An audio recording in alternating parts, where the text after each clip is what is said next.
ಏನೇ ಸಾವಿತ್ರಿ, ಇವತ್ತು ನೀನು ಸೂರ್ಯದೇವ ಇಬ್ರು ಮಿಂಚ್ತಾ ಇದ್ದೀರಾ? ದಿನ ಹೀಗೆ ಇದ್ರೆ ನಾನೇ ನಿಮ್ಗೆಲ್ಲ ಬೆಳಕು ಕೊಡ್ತೀನಿ. ಏನೇ ಹಾಗಂದ್ರೆ? ನೋಡಿ ನನ್ನ ಹಣೆ ಮೇಲೆ ಏನಿದೆ ಅಂತ. ಕುಂಕುಮ ಇದೆ. ಅದೇ, ಅದನ್ನ ಯಾರು ಹಚ್ಚಿರ್ಬೋದು ಹೇಳಿ? ಯಾರು ಹಚ್ಚಿದ್ರು? ಇವತ್ತು ಅವರೇ ನನಗೆ ಕುಂಕುಮ ಹಚ್ಚಿದ್ರು. ಹೌದೇನೆ? ಸೂರ್ಯದೇವ ಅವನಿಗೆ ದಿವಸ ಇದೇ ರೀತಿ ಬುದ್ಧಿ ಕೊಡಪ್ಪ ನೀನು. ಗಣೇಶ, ಎಷ್ಟು ಚೆನ್ನಾಗಿ ಕಾಣಿಸ್ತಾ ಇದೆಯೋ.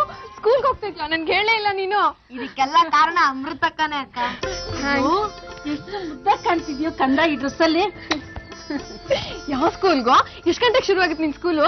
ಆಸ್ ಯೂಶುವಲ್ 8:30 ಸ್ಟಾರ್ಟ್ ಆಗುತ್ತೆ. ಇಲ್ಲೇ ಪಕ್ಕದಲ್ಲೇ ಇದೆ. ಇದೇನಾ ಅವತ್ ನಾಣಿ ಅಣ್ಣನ ಹತ್ರ ಗುಟ್ಗುಟ್ಟಾಗಿ ಮಾತಾಡ್ತಾ ಇದ್ದಿದ್ದು? ಏನೋ ಅಕ್ಕ, ಅಮೃತಕ್ಕನೇ ಹೇಳಿದ್ದು ನೀನ್ ಸ್ಕೂಲ್ಗೆ ಹೋಗೋವರೆಗೂ ಯಾರ ಹತ್ರನೂ ಹೇಳ್ಬೇಡ ಅಂತ. ಸರಿ ಸರಿ ನಡಿ, ಟೈಮ್ ಆಗ್ತಾ ಇದೆ. ಬೀದಿರ್ ಬಿದ್ದವ್ರನ್ನ ಕರ್ಕೊಂಬಂದು ಮನೆ ಸೊಸೆ ಮಾಡ್ಕೊಂಡ್ರಲ್ಲ. ಏನಾಯ್ತಕ್ಕ? ನೋಡು ಸುಮಿತ್ರಾ, ಇವಳು ಬಂದ್ ನಂಗೆ ಡ್ಯಾಶ್ ಹೊಡೆದ್ಲು. ಪರವಾಗಿಲ್ಲ, ಅಪ್ಪಿ ತಪ್ಪಿ ನಿಂಗ್ ಡ್ಯಾಶ್ ಹೊಡೆದಿದ್ರೆ ಪಾಪ ನಿನ್ ಮಗು ಏನಾಗ್ತಿತ್ತೋ ಏನೋ. ಮಗು ಬಗ್ಗೆ ಯಾಕೆ ಅಪಶಕ್ನ ಮಾತಾಡ್ತೀರಾ ಅಕ್ಕ? ಯಾಕೆ ಅಂದ್ರೆ ನಿನ್ನಂತ ಅಪಶಕುನ ಈ ಮನೆಗ್ ಬಂದ್ ಸೇರ್ಕೊಂಡ್ಮೇಲೆ ಎಲ್ರು ಹುಷಾರಾಗಿರ್ಬೇಕು. ಸುಮಿತ್ರಾ, ನೀನು ಅಷ್ಟೇ ತುಂಬಾ ಹುಷಾರಾಗಿರು. ನನ್ನನ್ನು ಸಾಯಿಸ್ಬೇಕು ಅಂತ ಇವಳು ಪಾಯಸದಲ್ಲಿ ವಿಷ ಬೆರೆಸ್ಕೊಟ್ಟಿದ್ಲು. ಅಹಲ್ಯ ಅಕ್ಕ, ಏನ್ ಮಾತು ಅಂತ ಮಾತಾಡ್ತೀರಾ? ನಾನ್ ಪಾಯಸದಲ್ಲಿ ವಿಷ ಹಾಕಿದ್ರೆ ಇವ್ರು ತಿಂದ್ರಲ್ಲ, ಯಾಕೆ ಇವ್ರಿಗೇನೂ ಆಗ್ಲಿಲ್ಲ?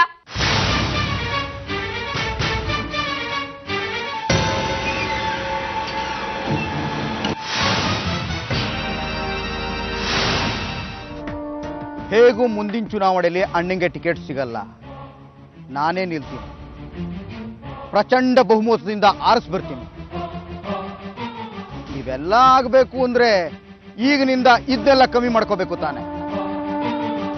ಇದನ್ನ ಬಿಡೋದಕ್ಕಿಂತ ಬಿಟ್ಟ ಹಾಗೆ ತೋರ್ಸ್ಕೊಳ್ಳೋದು ಮುಖ್ಯ. ಈಗ ನಿಮ್ಮ ಅಣ್ಣ ಗುಂಡು ಹಾಕಲ್ವಾ? ಆದ್ರೂ ಅವರು ಅದನ್ನ ಹೇಗ್ ಮೇಂಟೈನ್ ಮಾಡ್ಬೇಕು ಅನ್ನೋದನ್ನ ಕಲ್ತಿದ್ದಾರೆ. ಅದನ್ನ ಕಲ್ತ್ರೆ ಸಾಕು. ಸಾಹೇಬ್ರೆ, ಒಂದ್ ಮಾತು ಹೇಳ್ತೀನಿ, ಬೇಸರ ಮಾಡ್ಕೋಬೇಡಿ. ಒಂದು ವೇಳೆ ನೀವ್ ಹೇಳ್ದಾಗೆ ಮುಂದಿನ ವರ್ಷದ ಚುನಾವಣೆಯಲ್ಲಿ ನೀವೇ ಗೆದ್ದು ಬಂದ್ರಿ ಅಂದ್ಕೊಳ್ಳಿ, ಆಗ್ಲೂ ನೀವು ನರಸಿಂಹರಾವ್ ಅವ್ರ ಮನೆ ಯಜಮಾನ ಆಗೋಲ್ವಲ್ಲ?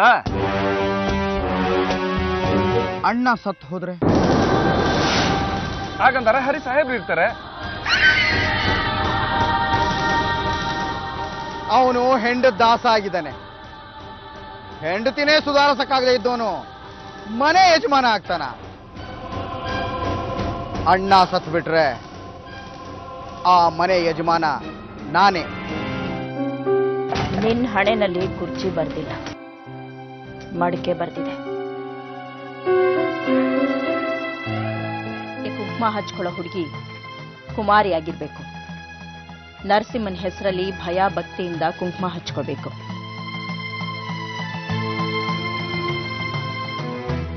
ಇಷ್ಟು ಮಾಡಿದ್ರೆ ನೀನು ಈ ರಾಜ್ಯದ ಅರಸ ಆಗೋದ್ರಲ್ಲಿ ಸಂಶಯನೇ ಇಲ್ಲ.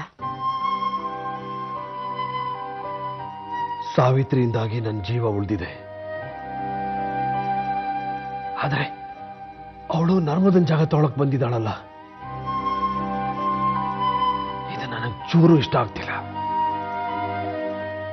ಆದರೆ ಇದರಲ್ಲಿ ಸಾವಿತ್ರಿ ಇದೆ ಅಂತ ತಪ್ಪಿದೆ. ತನ್ನ ಜೀವನದಲ್ಲಿ ಏನ್ ನಡೆದಿದೆ ಅನ್ನೋದೇ ಅವಳಿಗೆ ಗೊತ್ತಿಲ್ಲ. ಈಗ ನಾನೇನ್ ಮಾಡ್ಲಿ? ಒಂದು ವೇಳೆ ಕೊನೆವರೆಗೂ ನಾ ಹುಡುಗಿನ ಒಪ್ಪದೇ ಇದ್ರೆ ಅವಳಿಗೆ ಅನ್ಯಾಯ ಮಾಡಿದಾಗಲ್ವಾ? ಅವಳು ವಿಶ್ವನ ಮದುವೆ ಆಗಿದ್ರೆ ಇನ್ನೂ ಸಂತೋಷವಾಗಿರ್ತಿದ್ಲು. ಇಲ್ಲ, ನನ್ನ ಕೈಲಿ ಅವಳನ್ನ ಒಪ್ಕೊಳಕ್ ಆಗ್ತಾ ಇಲ್ವೇ?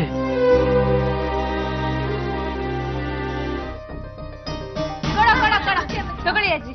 ಬನ್ನಿ ಸರ್, ಬನ್ನಿ ಬನ್ನಿ. ನೋಡಮ್ಮ, ಆಡ್ತೀನಿ, ಅಲ್ಲಿ ತುಳಿದ್ರು ಇಲ್ಲಿ ತುಳಿದ್ರು ಅಂತ ಎಲ್ಲ ಹೇಳ್ಬಾರ್ದು. ಒಂಚೂರು ಬಿಟ್ಕೊಡ್ಬೇಕು ಅಜ್ಜಿಗೆ. ಸರಿ ಸರಿ ಸರಿ, ಆಯ್ತಾ? Ready ready ready. ಇಲ್ಲ ಹಾಕ್ಬೇಕು.